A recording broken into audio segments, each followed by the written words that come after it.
Okay, I think we should get going. There's a lot to get through in this session today. So, tēnā koutou katoa, e mihi ana o kia koutou I hui mai nei ki tēnei kōrero ko Māori Te Hunt tōku ingoa, he kaimahi aho hei MRCagney. Kia ora everyone, my name's Marita. I'm an urban designer working at MRCagney, and along with my colleague Kent, who you'll see in the panelist screen up the top of the Zoom, we are really excited to bring Michael Eliason, who's sitting here on the screen to this session today. So first, a little bit of Zoom housekeeping. So for the next 7 minutes or so, I'm going to introduce Mike and then provide a bit of context to the conversation that grounds the topic today in Aotearoa.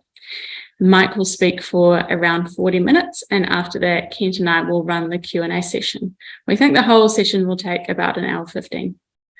We're recording the session, and the Urban Design Forum and Transportation Group plan to share it on their platforms.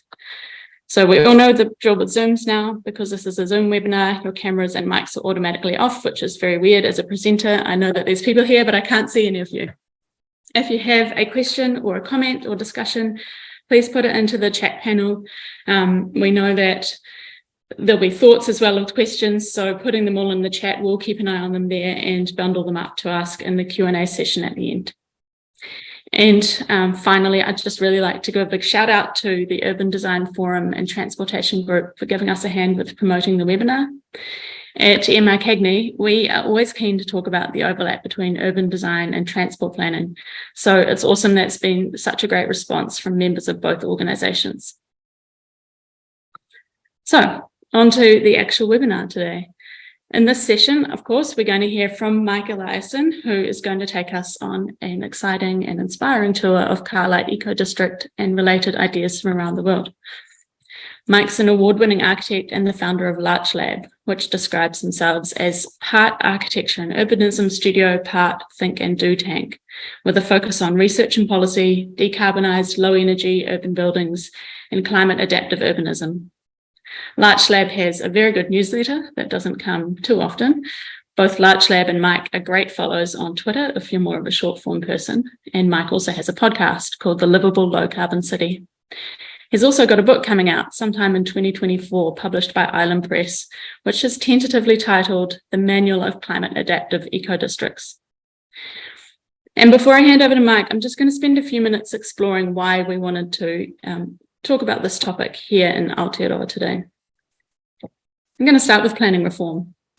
So in the mid-2010s, the Auckland Unitary Plan was a big step forward for density in Tāmaki Makaurau. And about the same time, parking minimums began to be removed from some urban areas, which is a policy that's been adopted nationally. And in the last couple of years, the central government introduced two pieces of legislation which were designed to enable higher density: the National Policy Statement on Urban Development and the Medium Density Residential Standards. The MDRS has effectively removed the two lower density residential zones of the Auckland Unitary Plan, while the NPSUD encourages more density within walking catchments from centres and rapid transit networks. So these pieces of legislation and planning reform represent a pretty big shift in the way urban development could be done in Aotearoa. And actually, many places around the world are looking at similar reform. Mike will touch on the situation in Seattle. But right now, New Zealand is ahead of the pack. So it's actually, we think, a massive opportunity. We're doing this ahead of many of our peers, and what we're wondering now is, what are we going to make of it? I also want to spend this slide in a moment celebrating what has been achieved, especially here in Auckland, where the way we develop has evolved a lot in the last decade. Kāinga Ora is master planning neighbourhoods in a way that creates quality places for communities. Private developers are building townhouses and apartments at an increasing rate. And companies like Ockham are releasing apartment buildings that give residents bike parking and shared electric vehicles rather than car parks. We've even got Ngāti Whātua Ōrākei's Kāinga Tuatahi right in central Auckland, which provides houses for whānau in urban papakainga. There are ways of applying these ideas in an Aotearoa specific iteration. So the planning reform I mentioned before, particularly the MDRS and NPSUD, enable much more development in existing neighbourhoods than we've ever seen before. And it makes sense that people in those neighbourhoods are a little nervous, but we also know that density brings many benefits. So what if we put our energy into talking about a shared vision for the future of our urban communities? This is something that's on all of our minds. Climate change is an ever-looming factor in our planning. And I think many of us in the design, planning, construction industries are thinking about how we can decarbonise while building resilience. And this summer, obviously, we had an atmospheric river and then Cyclone Gabrielle leaving Auckland swimming in stormwater, lives lost, and several thousand homes red or yellow stickered, entire communities disconnected from essential infrastructure. However, it's well understood that density rather than sprawl will lessen the effects of these events. More sustainable travel and fewer car trips will make a dent in our emissions, and good neighbourhoods and places will lead to resilient communities. So I think that in the context of climate change and emissions reduction, the car-lite eco-district is about making people's lives easier and better. This is the last slide from me, leaving us with the question, what do car-lite eco-districts have to offer the next decade? How can some of the core ideas of gentle density, vision-led planning, community engagement, resilient construction steer our urban areas towards a greener, safer and friendlier future? So I'll hand over to Mike now, and he's going to do a much better job of showing you what a car-lite eco-district is than I have so far. Nō reira, tēnā koutou, tēnā koutou, tēnā tātou katoa. All right, so today we're going to talk about car-lite eco-districts. I want to thank Marita and Kent for inviting me out from MRCagney, as well as the Transportation Group and the Urban Design Forum. Really interested to talk about what we're going to talk about today. This is an issue that's near and dear to my heart. As Marita said, I'm an architect. I founded Large Lab a year and a half ago. I have a little bit of experience working in Germany. This is kind of where a lot of the concepts that I really dig into and advocate for and talk about really come from. Very strongly passionate about alternative forms of housing other than market rate housing, social housing, baugruppen, things of that nature. And we try to live a lot of our values. So we don't have a car. We have 2 kids. We have a ton of cargo bikes. And so this concept of kind of car-lite living is really foundational to what I do as an architect and what I try to do as a dad and a husband. I want to talk a little bit about what Seattle development has been getting wrong, because I think that the planning reforms that have happened in New Zealand are fascinating. They're incredible. And I don't want you guys to make the same mistakes that we have. And we've made a lot. This year, we're celebrating the 100th anniversary of single-family zoning in Seattle. And the effects of this extend well beyond the city, right? So 100 years ago, most of the city was really just in this core here, this dense downtown core. And it was all old growth forests around us, beautiful landscapes, indigenous communities. And so, of course, the car came, settlers, all of these things kind of happened. And we just have been sprawling continuously since then for 100 years. What's really interesting to me is this is just an aerial, but you can really see the zoning levels in our city. So this is the downtown core. And then these little clusters here are the areas where we allow a moderate amount of density, but these light green areas, right? These are single family zones. It's almost all detached houses. And then, of course, you can see kind of these lines. These are arterials. So we focus a lot of our housing in areas that already have housing. So there's a lot of issues around gentrification and displacement in that. Or we focus them on arterials, which, as we know, are loud, toxic, and polluted places to be. When I was living in Germany, it wasn't that way. In Munich, you can get by bike or transit into farmland, into forests in less than 20 minutes. It's a very different way of planning. Things are much more compact. There's much less sprawl. This is having to do with a number of different issues related to federal and regional spatial planning policies. We don't really have spatial planning policies in the US that kind of dictate where things can go and grow. And so there's a lot less access to greenery, to farmland, to nature. And the result is we kind of are just packing everything in. There's not a lot of intentionality. We have these deep buildings, thick floor plates. As you can see, there's not a lot of green in this image. And, the neighborhood I lived in Germany, both times that I lived there, were in inner core cities. They were dense, moderately dense, but there was just ample open space everywhere. There were trees.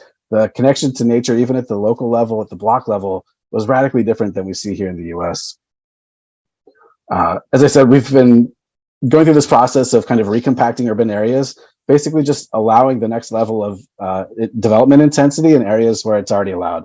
So single families go to townhouses and detached houses. Detached houses go to attached houses, small multifamily buildings. But again, the way that we're redeveloping these, it's all car centric. A lot of these are just actually individual buildings on the same lot rather than having shared buildings and shared facilities and shared egress. It's a really weird way of developing. A lot of this is also derived from just really poor policies in general. We don't have a lot of condos being built in Seattle right now. A big part of this is just the condo liability laws are really designed to prevent smaller firms from taking this on. And when you start to look at the next level, right, the low rise to mid rise, yeah, we have sausage flats too, just like New Zealand. All of these buildings are double loaded corridors. So it's a really thick floor plate. Think of it as a hotel. You've got a corridor down the middle, and then units on one side, units on the other. It's almost all studios. There's not a lot of economic and diversity mix of residents in these. There's not a lot of opportunity for social housing or affordable housing in these neighborhoods as well, unless there'll be like token projects here or there. And so much of our development is really an attempt to look like historic development has, right? Like these narrow buildings, small frontages. And so we'll modulate the facade to try to, make it look like it's old. We'll change the colors. But this building is not really doing that well, right? It's still a massive double loaded corridor building. It still takes forever to build. Most of the units are still going to be studio and one bedroom units. It lacks that kind of fineness and that intentionality that you would see in so many European contexts, even in new construction. And like I said, our policies are a form of own goal. We could be doing so much better, but instead of fostering the kind of development we should be, everything is just kind of broken down to the easiest kind of lowest common denominator development. So this is a site that's zoned for apartment buildings, but the developer came in and did 5-story row houses or townhouses because it's just easier to do, right? It's easier to get the entitlements, it's easier to build, it's easier to sell. And so we're missing the missing middle, missing mid-rise, as I like to call it. It's almost non-existent in the city. And so we have this weird bifurcated form of development where density is really restricted to the loudest streets, the worst streets to live on, significant air pollution, significant noise pollution. If you live on this street, you really can't escape the noise. And then, the wealthier people who can afford to buy detached houses or who bought their houses, a generation or two ago, have a much higher quality of life than the people who are really forced to live on this kind of environment. And so I'm really interested in how we can change policies, spatial planning policies to not do this, right? How do we get it so that density is allowed off of arterials? How do we make it so that our development has positive public health outcomes instead of poor public health outcomes?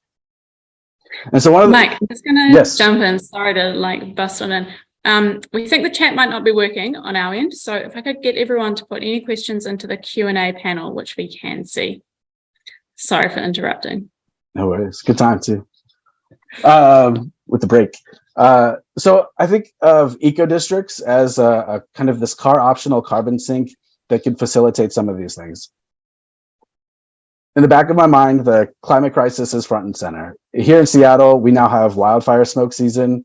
We call it Smoketober, smoke season October. The previous years, it's been up to 2.5 weeks long.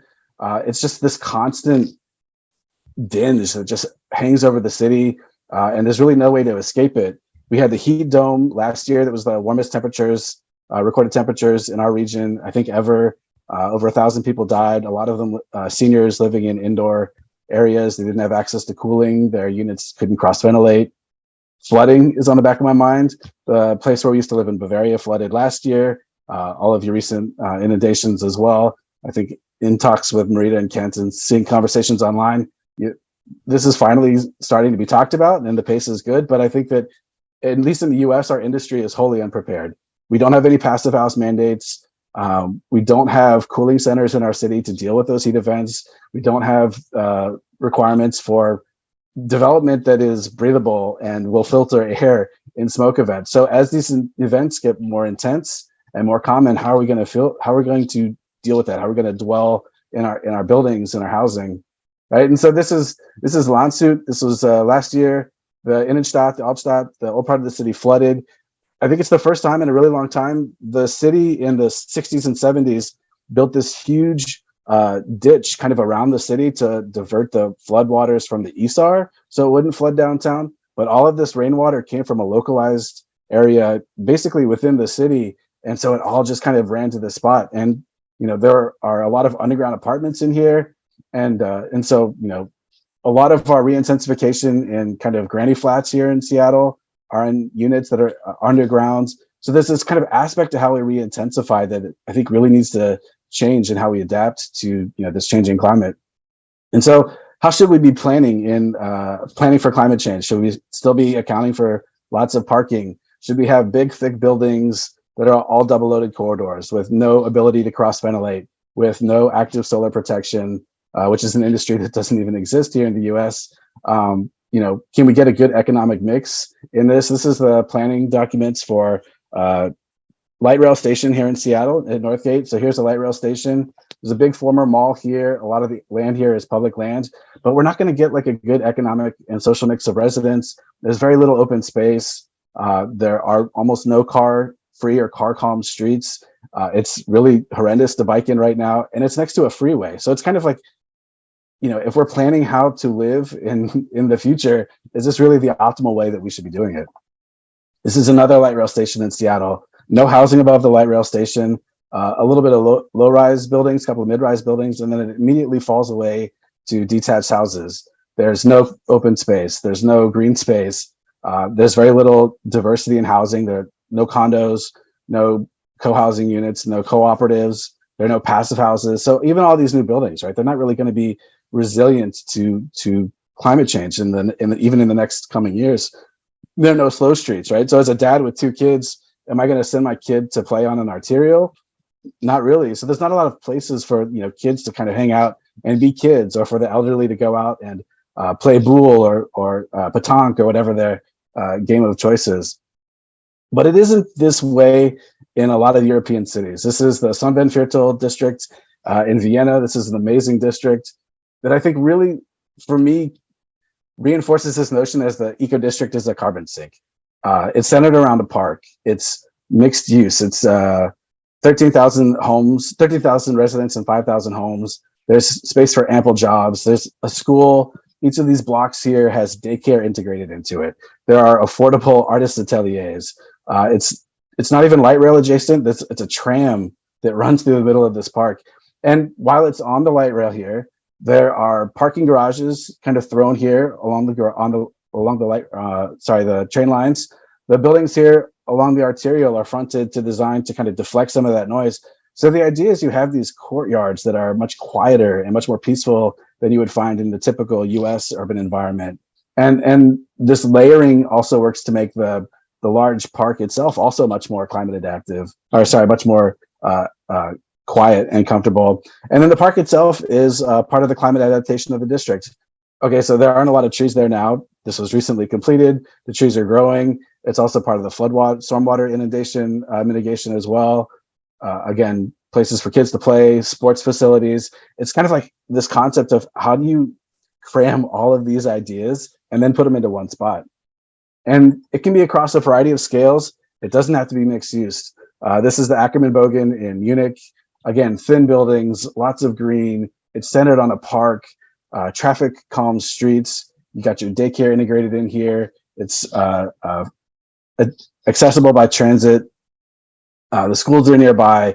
Shops, grocery stores are just around the corner. So you're able to, if you have a car, you can park your car in the storage garage as they have for this project, but you can do most of your day-to-day stuff without being in that car. You can get around, you can take your kid to school by bike, by walking, rolling, however you get there, and then hop on the light rail and go to work.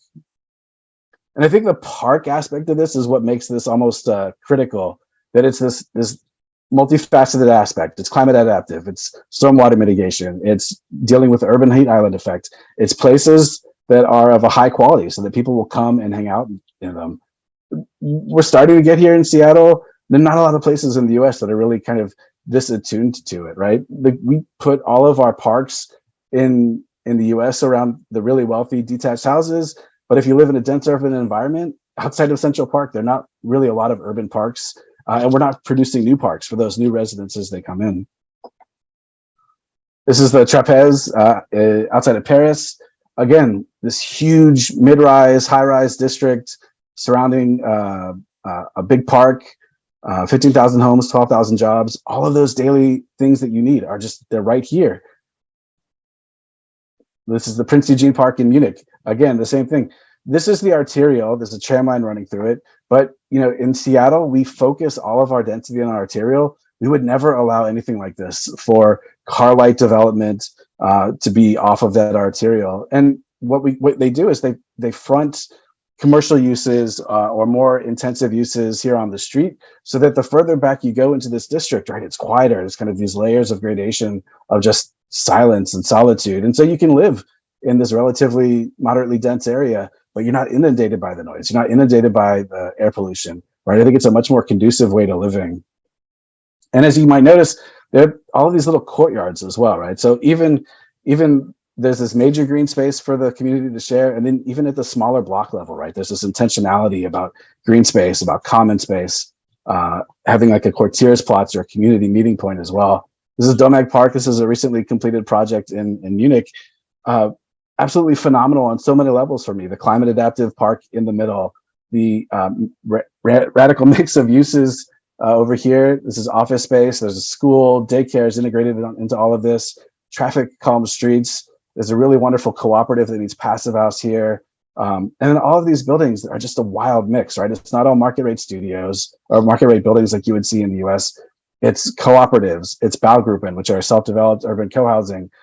It's market rate housing, it's affordable housing, it's social housing. So this is kind of really amazing mix, even at the granular level. And so when we start to look in even closer, right? So here's that traffic calm street. We're utilizing that space in between the buildings. It's spaces for people to hang out. There's a cafe here. The cafe can spill out into the quiet courtyard rather than fronting the street on the park side of the development. It's really taking kind of these concepts and it's just mixing them up in so many different ways. And to me, it's fascinating because we don't do anything like this in the US. And I don't know how we get people at the political level to really, advocate for these kinds of things. Like we could do a tour to Paris or Amsterdam or Copenhagen. It's easy to see the bike infrastructure. I think it's a lot more difficult to get a sense of what the development at the housing level, at the urban planning level, how varied it is compared to what we do here in the US. Again, another community meeting point, Quartiersplatz. This is one of those inner courtyards, right? Again, it's quiet. The buildings aren't all jumbled next to each other. They're kind of pulled apart, stretched apart. There's space for greenery, space for trees. It's much quieter.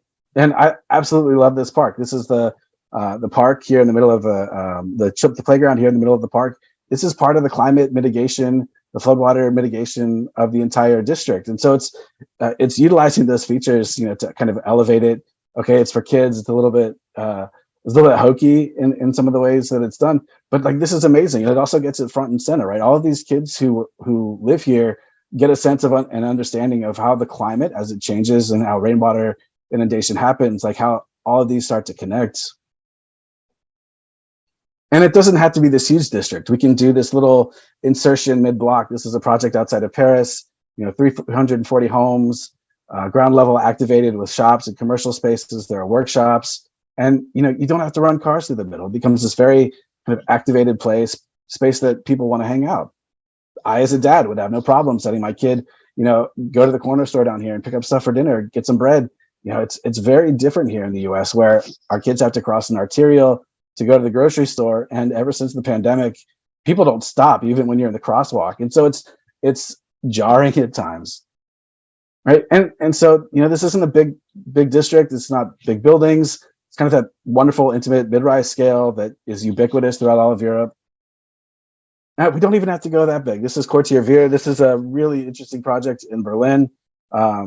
It's 5 buildings, all kind of intermixed in this one square, playground, community square. The ground floor is activated. There's a pool, there's cafe, there's social housing. One of these projects is social housing. One of these is elderly housing. The others are cooperatives, right? It's not a huge development site. It's just one block, right? But it's kind of squeezing in all of these things at the same scale. It's incredibly quiet. This is also a district where all the buildings are built with mass timber. All the buildings need passive house. They have active solar protection. So, this is the roll down shades to, keep out the heat, which is something, again, that we don't really do here in the US. We can also take that up a notch, though. We can go huge. This is the Maveda Canal in Utrecht by Bureau Urbanism and Okra Landscape Architects. This is a huge brownfield, 54 acres. They're going to put 6,000 homes here. It's going to be this wild mix of jobs, restaurants, cafes. The planning for this was an urban planning competition. Excuse me. Again, it's centered around climate adaptation, affordable housing, blue-green infrastructure is a huge component of this, right? So there's the Maveda Canal here. This floods, and so the buildings are kind of pulled off to deal with some of the floodwater mitigation. And this entire spine down the middle is a car-free zone. You have, these urban blocks that help people identify where they live. But even at that block level, again, it's that radical mixing. I'm not going to go through and translate this, but it's like co-housing, social housing, market rate housing, non-market housing, co-op, right? All at that mixing is all at the same level. And so you may not have buildings that are integrated like socially and economically. And in the US, it's really, really hard to do successfully. But at least at the same block level, you get this wild for me as an American mixing where it's not just all market rate units, right? There's this good economic and social diversity in terms of ownership and tenure and everything else. And climate adaptation is front and center for this entire district. There's going to be mass timber components, productive roofscapes, it's living with nature, animal aided design is also a part of that development as well. And so when I go back and I look at the older neighborhoods in Europe or even newer ones, it really hits home. Like, what am I seeing here? Well, this is a block. It's not an arterial. These are moderately scaled houses, 3 and 4 story buildings. They're relatively thin. So there's green space, there's trees. You can have trees on the street. It seems like a really kind of quiet, comfortable place. Oh, by the way, this could be a cooperative and this could be market rate housing, right? So even at the block level that exists. But when I zoom out in Seattle or anywhere in the US, that doesn't exist. Again, here's the arterial. We've got our sausage flats as they get redeveloped. They're just bigger sausage flats. And then everything kind of falls away to detached houses. There's no way to really escape that kind of day-to-day, the pollution, the noise pollution. It's just constant, right? And so what kind of environment are we setting ourselves up for? And also in terms of, living kind of this car-lite way of life. If this is a transit corridor, I can hop on the bus and go somewhere that I need to, but I'm not going to want to walk along this to go get stuff. I'm not going to want to put my kids along this. And by the way, in cities like Seattle, accidents for pedestrians and bicyclists, especially since the pandemic, are way up. We're going the wrong way. And so, these aren't really places that are conducive to walking around or sitting outside of the cafe because, you might have a car driving into your cafe one day. And so what are some of the components of these eco districts? Well, the big one is going to be the procurement of these projects. Almost all of them are planning competitions. In the US, we do RFPs, requests for proposal. Effectively, a firm will come in and say, look, this is what we do. We do it really well. This is how much our fee is going to be. And, those are scored. The winning team gets it. There's not a lot of opportunities to really push for anything innovative. There's not a lot of opportunities to kind of incorporate all of these other ideas. And maybe you have the people who are writing the RFP are able to do some of this stuff and get creative with it. But the ideas aspect, I think, is really lacking. The other thing that I think is really critical is competitions open up opportunities for younger firms. So in the US, RFPs almost always go to older firms. It's really difficult for young firms to kind of break into this. The planning competitions or the building competitions as well, right? It really opens up more opportunities, again, to get more ideas, to get the younger firms the experience on these kinds of projects as well when they go out on their own. It varies a little bit by country. France has a stipend for their closed competitions. Others are open, others are invited. They can be 1 or 2 phase. 1 phase meaning there's just one phase of the competition. You put together your proposal, you submit it, it's judged. 2 phase would be they would kind of take the top 3 or 6 or 10 winners, go to a second phase, work with community and regional leaders to kind of get a sense of refinement of those and then present those, and then the winner would be selected. These are often based on issues around sustainability and passive house, mass timber, circularity are central to a lot of that. Mobility, strong mobility connections, how you get that good mix of housing. Again, some of the things that I was talking about on the other ones, urban space, open space, green space, and also the urban form and quality. And we don't deal with urban form and quality at all in Seattle. We regulate everything by zoning envelopes, and there's nothing taken into account unless you live next to a detached house, single family zoning. Then we have really strict regulations about kind of how far the building can be and angle planes and things like that. And so the way that this works is it's really not what you see is what you get. So this is an invited competition for Regensburg. 19 firms were invited to come, put together their proposals. There's an ideas competition. So sometimes ideas competitions turn into actual built stuff later on. Sometimes there are just competitions that are, they're not an ideas competition. Like, this is going to be the actual competition. What you propose here is going to influence what actually gets built. And so the city of Regensburg this is a former military site. They had a ton of things that they were trying to get on this. They wanted future-proof districts. They wanted it to be climate resilient, a lot of outdoor space. They weren't quite sure the number of homes that they were looking for, so they gave a range and said, look, we're going to you to see how much housing you can get in this. It's a mix of uses as well. There's commercial areas, primary school, daycare, kindergarten, good economic and social mix, right? So they're like, these are the things that we want. And then we're going to judge it. We're going to judge it on the sustainability, on your mobility concepts, how the project is phased. So what gets built first, and then what gets built around that, what the mix of housing is, the open space, urban form of quality. And so this is the winning proposal. This is ISS Research, Architecture, and Urbanism out of Berlin. What's really interesting is, again, it's the park as the heart of the district. You have these little blocks all around it, and these kind of help block some of the noise. As you can see, there's tracks here, there's a major arterial here and here. It's not centered on those roads, though. It's bounded by them. And so there's this gradation of layering to make that inner sanctum, that park, much more quieter. When you zoom in at the block level, there's plazas, there's squares, there's open spaces, daycare. It's not on the street. It's adjacent to the park, which, oh, by the way, the park is also part of the climate mitigation strategy of it, right? And so there's this really kind of wild thing going on where they're inducing through the competition process, like the kinds of housing that we should have. And you can take this to like so many different levels. So we don't really take into account noise pollution on any of our projects. There's almost no noise mitigation on anything. And so what they said here is, look, we're going to come through, we're going to have this hard, solid exterior along the tracks, along the arterials, and just kind of build in these quiet layers, going into the heart, to the park of the district, is kind of mind-blowing for me. Like, we don't even measure volume in our cities, and so if we don't measure it, we can't mitigate it. The other thing that's great about competitions, as I alluded to earlier, they're really good about rethinking the typology. So how do we break away from kind of these hard, I would say poorly planned status quo developments in, at least in the US. This is a project in Copenhagen by Henning Larsen. It's kind of at the edge of the city. How do you bring the city and the village together and create a new typology, kind of tight urban core, and then kind of immediately falling away towards that village scale and then back into nature. Really interesting proposal: mass timber, passive house, semi-permeable courtyards. There's climate resilience incorporated into all of this, family-sized homes, affordable homes. So it's kind of a very different way of thinking about how we build. Another step on the planning competition side is with community outreach. So working with the community to get their needs beforehand. And I've been doing a lot of research on this, especially related to German competitions.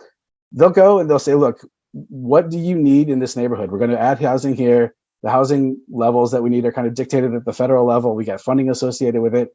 What is it that you need to make this development work? Well, we need better bike connections. We need a grocery store. We would love to have more park space, right? And so the city can say, look, we're going to take all of these things. How do we get them in? Lots of ideas workshops, working with the public, working with experts, presentations, talking about, look, this is what we're going to do to the project. This is what we're going to bring to it. And then as that project moves forward, like I said, working with the public in sequential phases of it, of the design side, to get those planning proposals to be more in line with what the community desires and wants. What's really interesting to me is that in the US, almost all feedback that we get, public dialogue is about saying no. No, we don't want that new housing. No, we don't want that bike lane. The competitions, this whole process is really about, okay, this is coming. We want that, but we need this, right? And so it's like a yes and approach as opposed to just completely shutting it down. That's not to say that there aren't anti-housing attitudes in Europe. I just read a stat last night that 70% of the Swiss want more housing, only 11% want it near them, right? So these attitudes are universal. And so it's, for me, the eco district and the competition are maybe one way of really dealing with all of that. This concept of mitmachen, of making with the public, of having the community help inform what these projects will look like, I think is paramount to the success of these projects. Some cities are really, really good about this. The city of Hamburg and the city of Vienna, their approach is more of a top-down and bottom-up. So it's not just the city saying, look, this is what we're doing.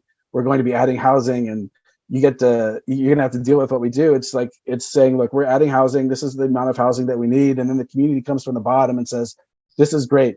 We don't want anything over 6 stories. If there's housing, we're gonna need a grocery store too, because we don't have a grocery store and we don't want to walk far or drive to get our groceries. And so it kind of becomes this symbiotic aspect, right? There's more buy-in.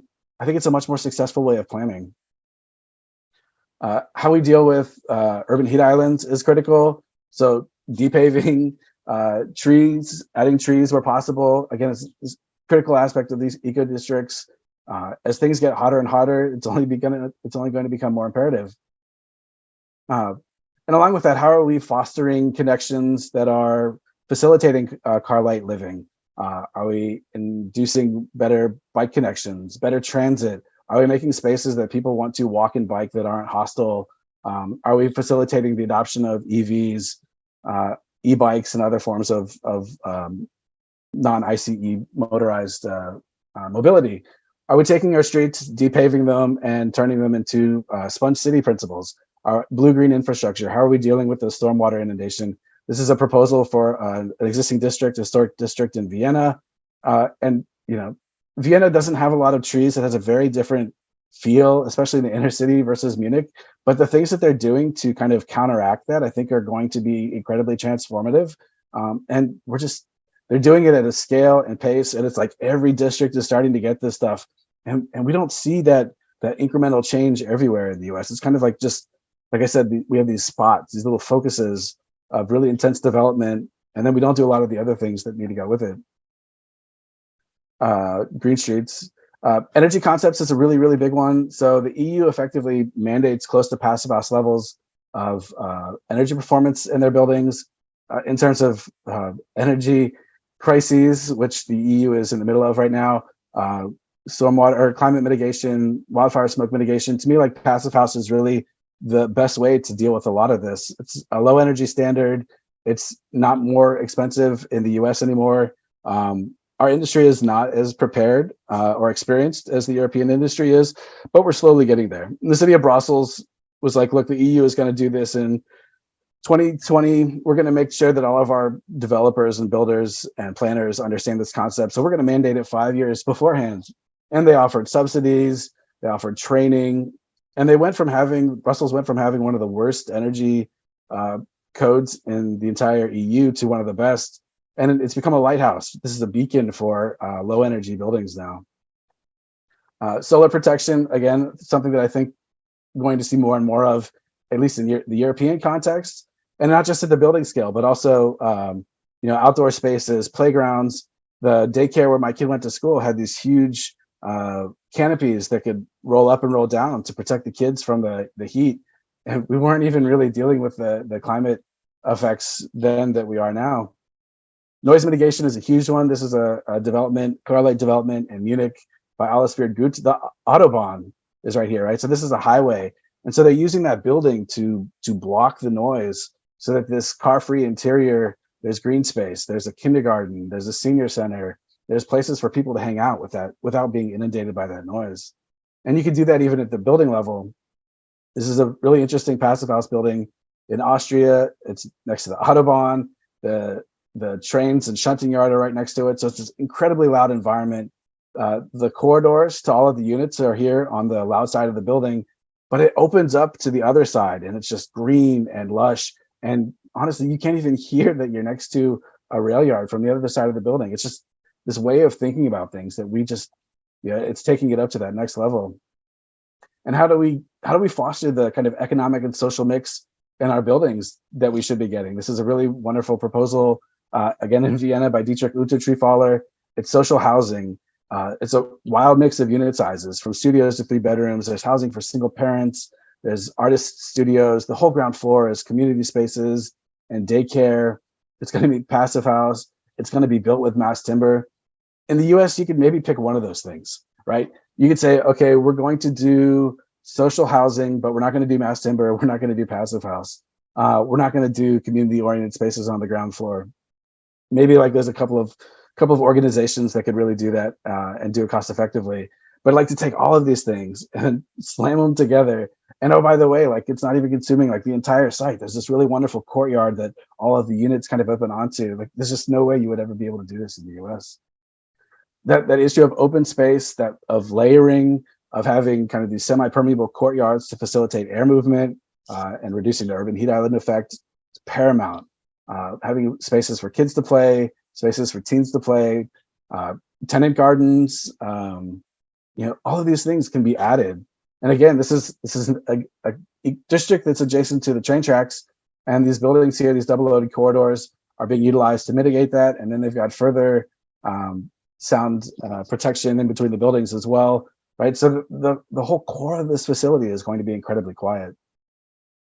How do we deal with building thickness? Do we have big, thick buildings like we do in the US? Well, everything in the EU tends to be much thinner buildings. So probably in the order of 11 to 15, 16 meters for a total building depth, or was that 50, 55 feet max. In Seattle, we're hitting 80, 85, 90 feet wide for the building depth. And what this does is it takes away so much opportunity to utilize those ground floor spaces as a community courtyard, as a neighborhood garden, with a playground, with a private garden. This is a really interesting competition that was won by Studio Wessendorf a couple of years ago. The entire ground floor is activated, community spaces, bike garages, co-sharing spaces, laundry, right? It's just, how do we cram all of these things into like these wonderful spaces and then make room for everything else? And so if we kind of scale out, right, in the US, like I said, these are roughly to scale. This is a double loaded corridor building. So there's a hallway in the middle of this entire building with single aspect units on either side. So if you live on the arterial here, right, you can't really open your windows all the time. There's dust, there's tire stuff. There's the noise pollution as well. It's a kind of almost hostile way of living. And oh, by the way, that's also where we put most of our affordable housing too. So there's some huge equity issues associated with that. This is a thin building in the Domag Park in Munich that I was showing earlier. These are almost all double aspect units. They can all cross ventilate. There's no corridor connecting them. This is a separate building. This is a separate building. So it's a very different way of thinking about how to do planning. Our building codes don't allow this kind of building at all. So that's why we see the proliferation of this kind of thing. Just quickly, I'm trying to change that. It's a very slow process. We'll see if it gets anywhere. But this is the kind of development that I want to see, and much more space for greenery. And this is car parking. This is pretty typical for most of the US. Mobility hubs. How are we thinking about facilitating the mobility transition?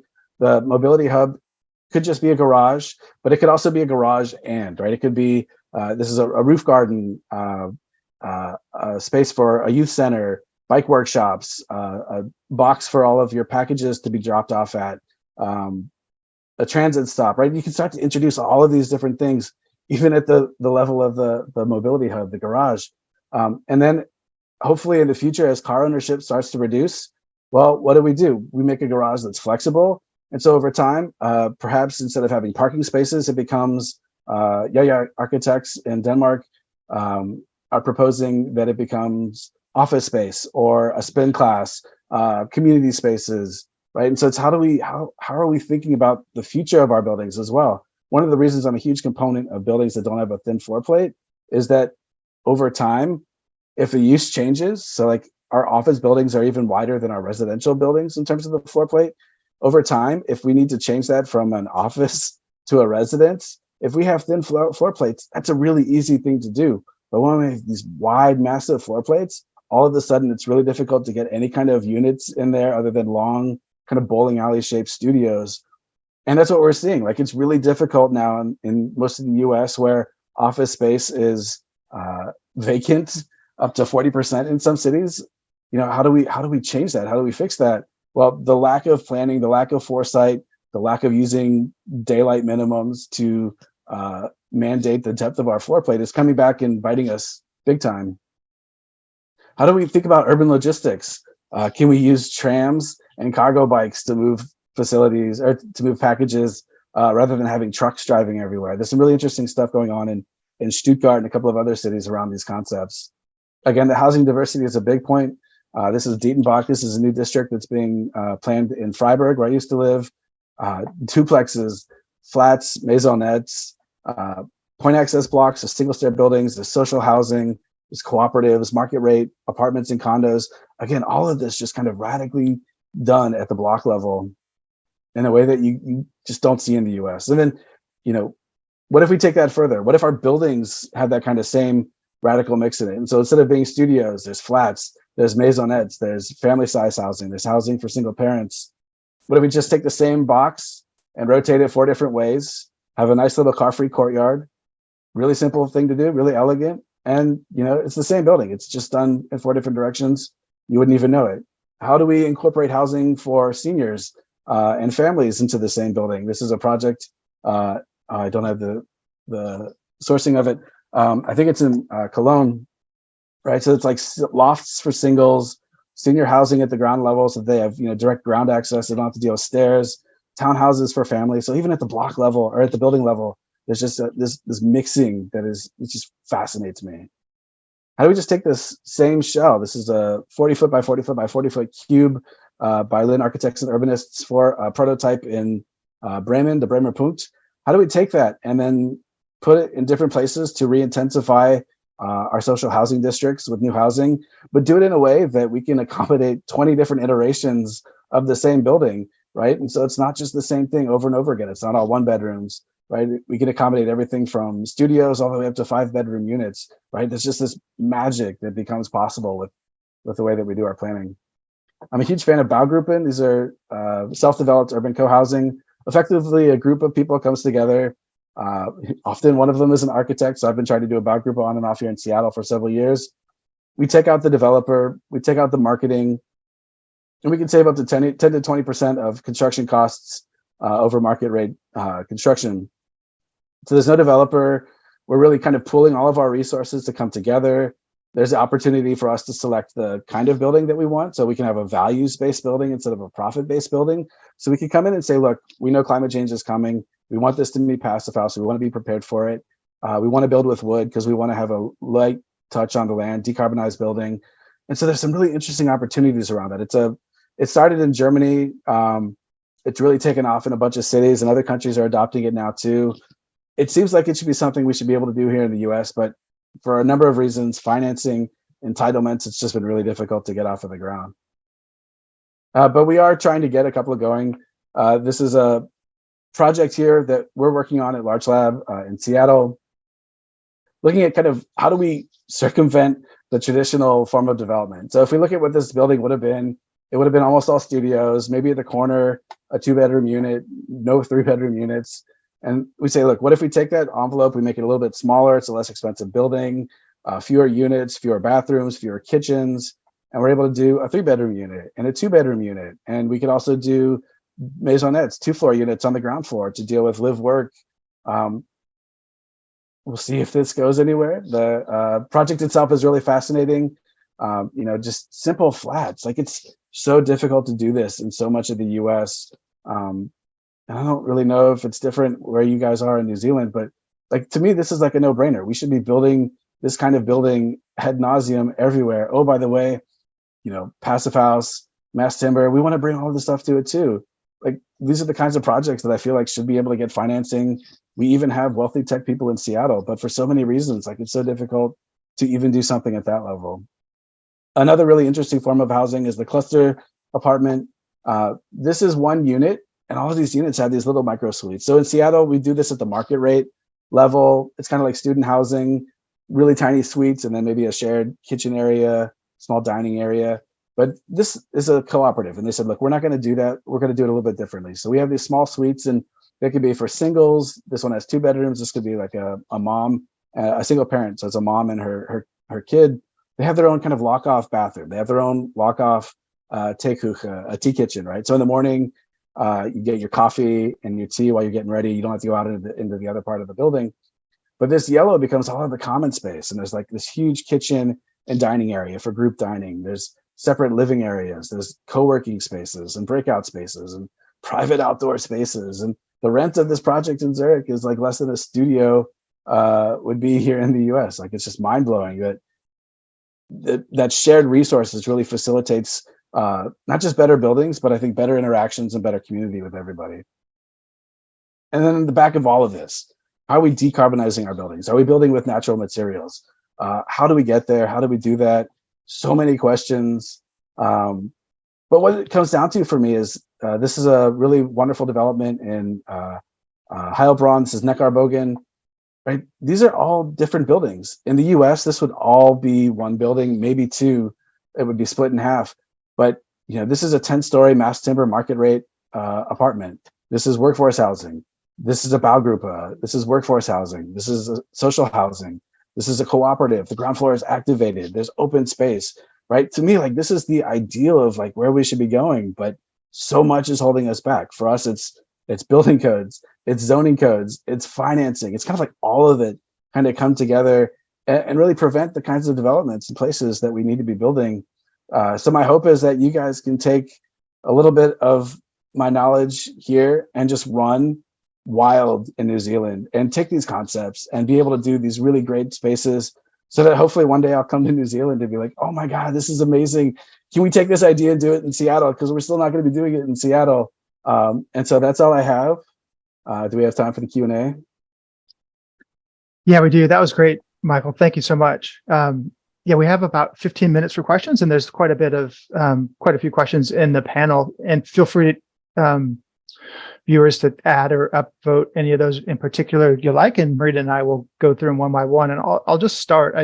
I saw a tweet yesterday where you were documenting participants doing it was like an engagement process in a smallish city in Germany, and they were putting post-it notes on what sort of housing that they were interested in seeing, and the list was fascinating. So baugruppen, housing for elderly, barrier-free housing, tiny houses, cluster apartments, cooperatives, affordable housing, and the list goes on and on. And I imagine like that happening in New Zealand, and we might get a pet-friendly apartments, or I mean, some of those would come through, right? Like multi-generation family housing. But I think part of the kind of story of change is just availability of these ideas. Like, we just don't even have a reference point to most of these things. And I think what you've been doing is, I guess, bringing that attention to the Anglosphere. And it's kind of the equivalent to Chris and Melissa Bruntlett bringing Dutch cycling to the Anglosphere.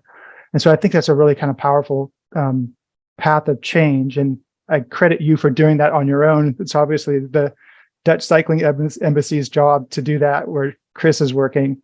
But there was a question that stood out that I'm sure you get a lot, and it sounds very similar to like, but we're not Amsterdam for cycling.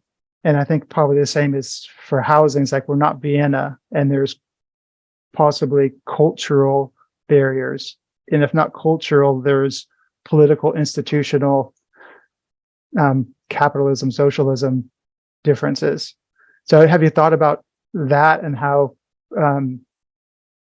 where do we start in a framework of, very market-oriented housing, but not exclusively. So we have quite a bit of social housing happening, but maybe we're going to be stepping into some of these models as opposed to like going straight into them.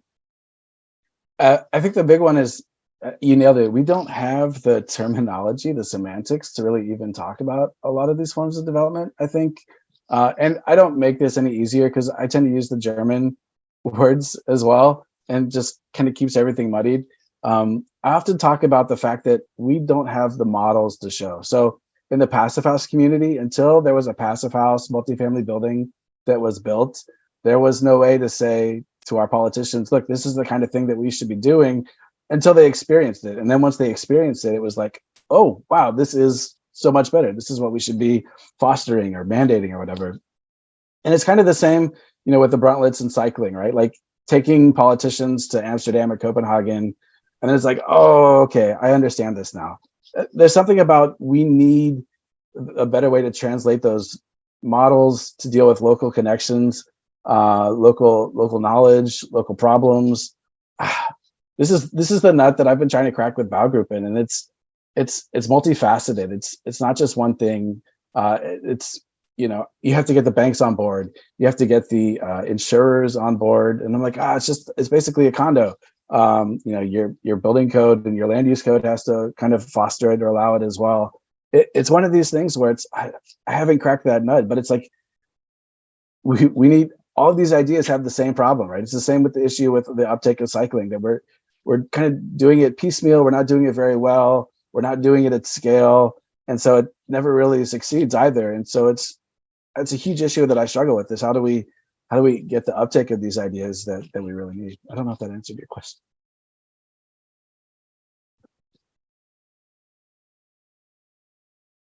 Shall I jump in with the next one? There's a couple of questions in the Q&A to do with the green spaces. I think it's so obvious from the pictures and all the renders that quality green spaces are really important to these developments. And someone said, park-oriented design, it's a great concept, which is so true, and it's a really good term as well. So any tips on how to retrofit this to existing car-focused communities? And then I'm going to tag on another question to that, because it's kind of the debate. And someone has also said a lot of these concepts, with the density away from the arterial, focused towards the quiet elements and even pedestrianized kind of car-free elements, they start to look a little bit like some of the kind of modernist city in a park ideas. And, a lot of us in the design world sort of have the horror stories of some of those projects not working out very well. I guess, what's different about these projects, and how do they end up being successful? So I think the question about retrofitting to kind of existing environments, for me, the big one is just redemocratizing our streets, right? If we have a block face that we could turn into a park, right? We're kind of effectively doing that in the existing framework that we have. A lot of cities are reticent to do that for a number of reasons. But you see that Paris, right, is like the preeminent example of taking away space for cars and redemocratizing it for blue-green infrastructure, for sustainable mobility, right there. I think that's probably the best way to do it. It's probably the most cost-effective as well. But politically, right, there are huge issues with that.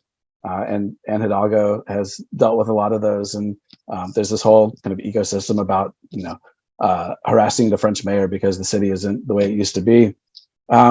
Regarding the towers in the park, this is fascinating, because I've had this discussion several times.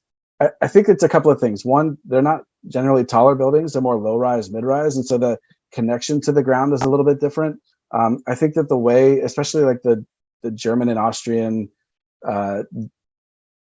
planners deal with the ground plane, tends to be more activated. So even if it's not like on arterial, there's that one slide that I showed where like the entire ground floor was community spaces, right? It was the bike garage, it was a cafe, laundry, community gardens, right? So there's still ways to activate those spaces so that they don't fall into the kind of same issue that the towers in the park did. And a big part with that was also there wasn't a good economic and social mix of residents in those. They weren't maintained very well. They were not funded very well. And so again, this goes into some of the systemic issues, especially in the US, that we've had around affordable housing and social housing. To me, that all of it kind of interacts to some level. And until we start to deal with a lot of those issues, it's going to be difficult to do that. But I feel like that those kinds of environments, like, having that ground plane that is more community oriented is a big way of dealing with that. I'm going to lob a couple of more park oriented questions in. So first is, who maintains the green spaces in these kinds of developments? And then the second is kind of related. are there mandatory communal outdoor living spaces required in these areas? Is that why they end up with so much green space? So sorry, can you repeat the first one? Let's do them one at a time. Who maintains the green spaces? Oh, that's right. That's right. So a lot of times the city will have a separate entity that manages the district. And Vienna's really good about district management. And they will have it's funded initially by the city, and then I think by recurring taxes or whatever from the development that it's in. And they deal with, it's like a wide variety of things, helping people find housing, informing residents of issues, dealing with kind of community events and outreach and all of those things. And so it's something that I think is really foreign to a lot of US cities, is this concept of like district management. It's almost like people that I've talked to in Munich, like it's just all of our districts have like a district management office. It's kind of like the central housing area to deal with all of the issues that come up with the questions and all the day-to-day stuff, and everything just kind of flows through them. But it's not really something that they think about. It's just like it's automatically part of the process. And so I would say it's mostly from the city. On the second part, so go ahead. You go. No, I was done.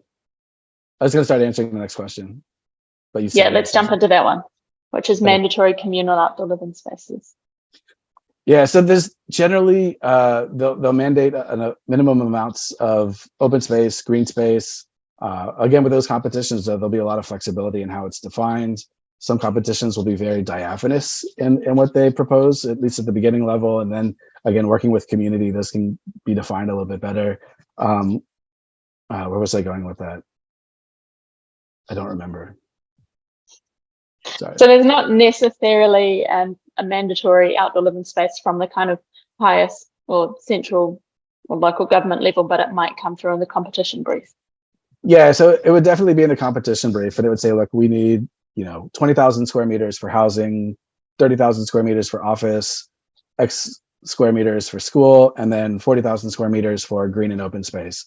It's generally not defining what that open space is. But if you read through the brief, right, there'll definitely be cues about playgrounds and community gardens, and a lot of times there'll be kind of inferences of what the community has asked for or ways to find that out as well. So I've got some good news, and then I'll hand back over to Kent for the next question. But my colleague Malcolm's just messaged and said communal outdoor living space will be required in FAB zone developments of 20 or more. So that's 5-story developments after the upcoming plan change that's going through. That's awesome. So, it's another little leap. I'll build off that competition question or the comment. There's a few questions about that, and you mentioned that it was kind of spurring innovation and part of a kind of community collaboration process, and also help to bring in smaller firms or younger firms into bringing them to a competitive level with some of the bigger firms.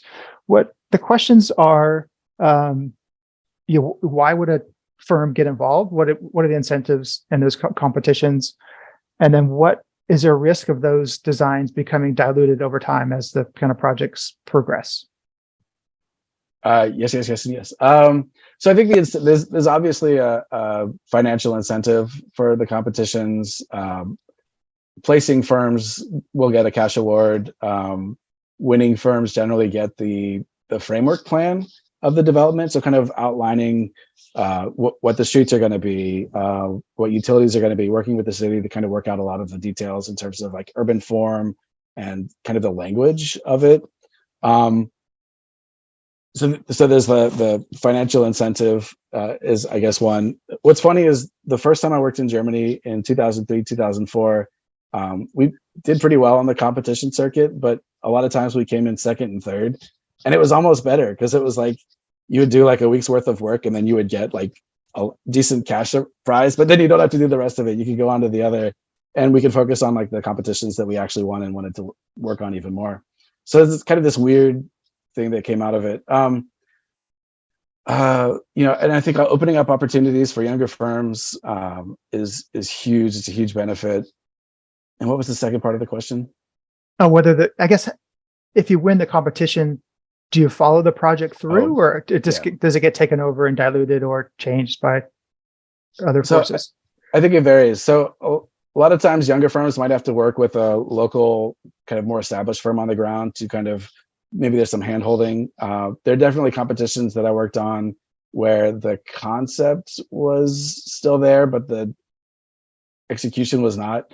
So there are opportunities for it to be watered down, but I would tend to say that the majority of the time, what is proposed ends up being pretty close to what is built. So like if you look at the Sonnenwendviertel in Vienna that I showed with the big park and along the train tracks there, the initial urban planning competition is really, really close to what ended up being built.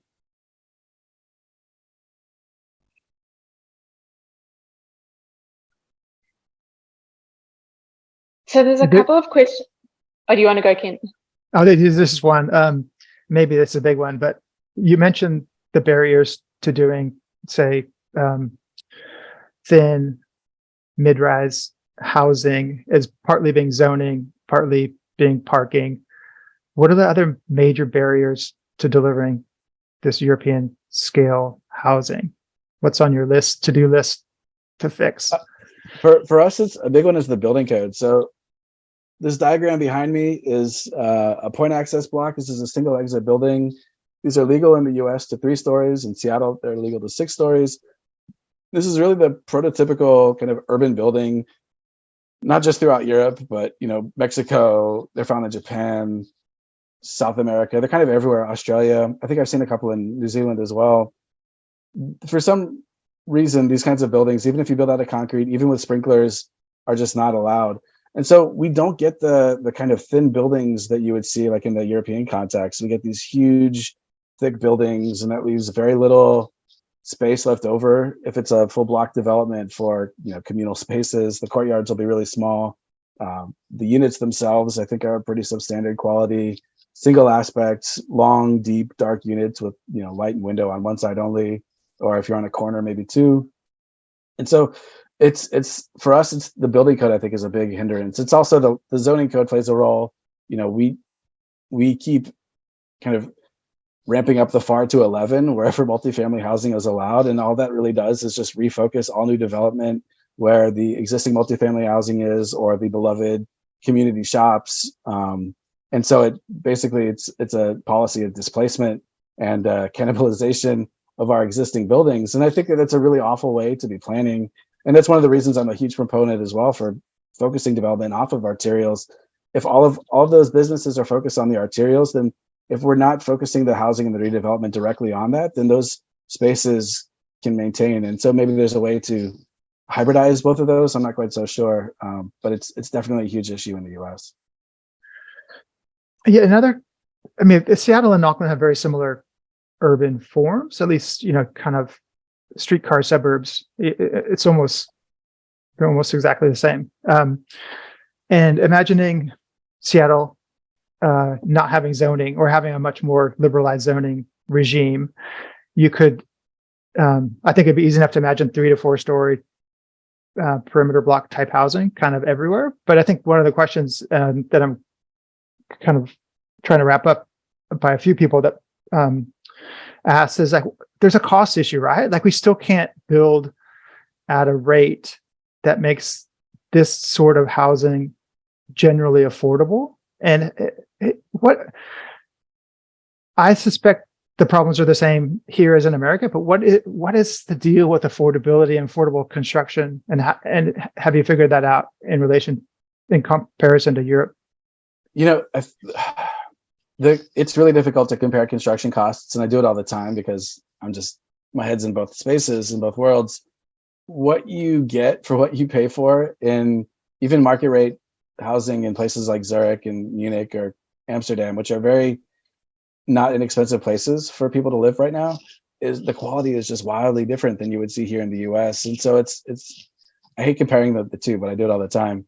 I think part of it is our units are just significantly larger than you would see in the European context. So a 1-bedroom unit in the US would be like 650 square feet. Well, that's a 2-bedroom unit in market rate housing in Vienna. So there's like a little bit of bloat, I think, and that again, that goes to the issue of the double loaded corridors and how we do our buildings with the thick floor plates. So I think that that's part of it. But I want to say construction firms in Europe don't take the same profit margins that we do in the US. There's less markup. Land use costs are lower. It's kind of like it's not one thing. It's like 1,000 little things. And then when you stack them all together, that's kind of where the disparity is. I would love to, when I went back the second time, I really wanted to get a better handle on that, but it was just, the systems are so different.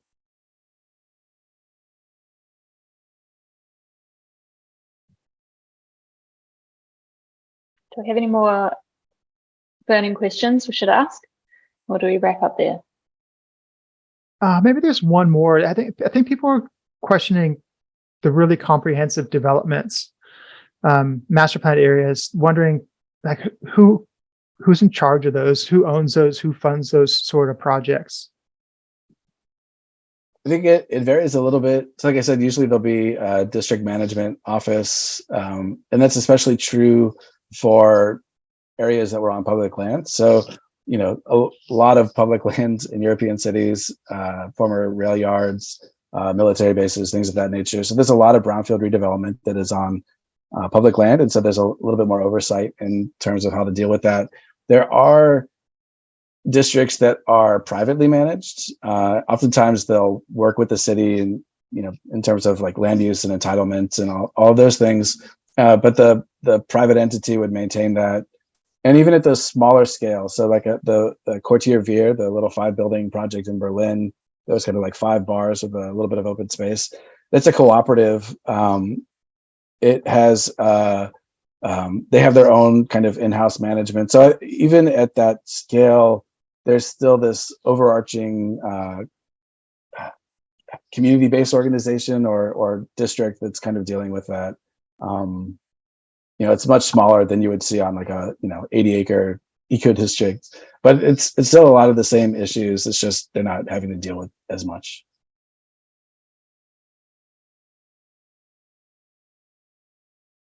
Yeah, so maybe we'll bring it to an end. It's 1:15. There's still 96 people online with us, which is amazing. I hope you've been able to have some lunch. And I guess there's a few things that are floating around in my brain after listening to Mike talk and all of the questions. I think the impression that you get from all of these amazing ideas, there was one of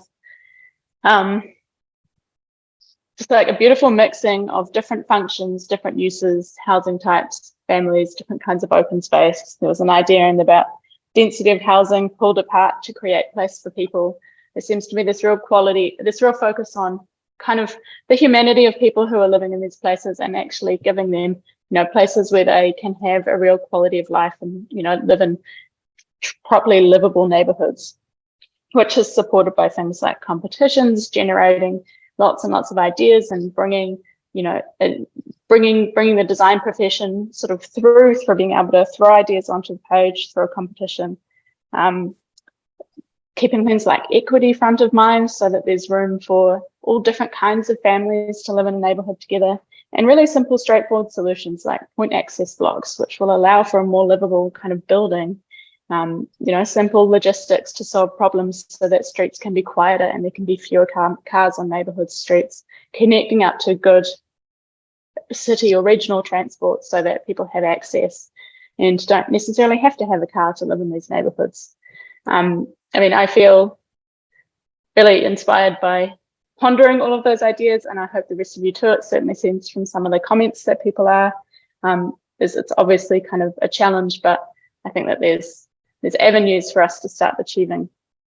So on that, I just want to say thanks, Mike, so much for joining us. And Mike is available, is online on Twitter and through Larch Labs. So do reach out to him or reach out to Kent and I and MRCagney, and we will we'll post the video online, and UDF and Transportation Group will share it. So thanks so much for coming, everyone.